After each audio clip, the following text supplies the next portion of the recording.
राजनेता का तो नेता बनना आम बात है। पहले मनोज तिवारी, फिर रवि किशन, निरहुआ और उसके बाद अक्षरा सिंह आ गई है। प्रशांत किशोर की जन स्वराज पार्टी को अक्षरा सिंह ने ज्वाइन कर ली है और अब कहा जा रहा है कि पवन सिंह के साथ सीधा टक्कर होगा। तो क्या आरा से चुनाव लड़ेंगे अक्षरा सिंह? चुनाव लड़ने पर सुनिए अक्षरा सिंह की जवाब। फिर वो है बात अभी ना बोलनी है कि कौन पार्टी से नहीं की जुड़ा था।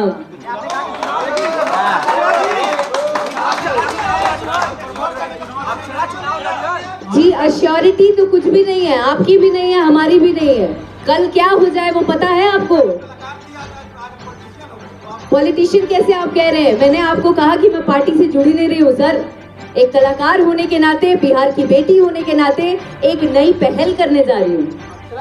तो श्योरिटी तो हम नहीं दे सकते हैं अपने जीवन का, तो हम कल क्या होगा वो कैसे हम आपको आज बताएं। तो जैसा कि अक्षरा सिंह ने कहा है कि भविष्य में अगर मौका मिलता है तो वो लड़ सकती है।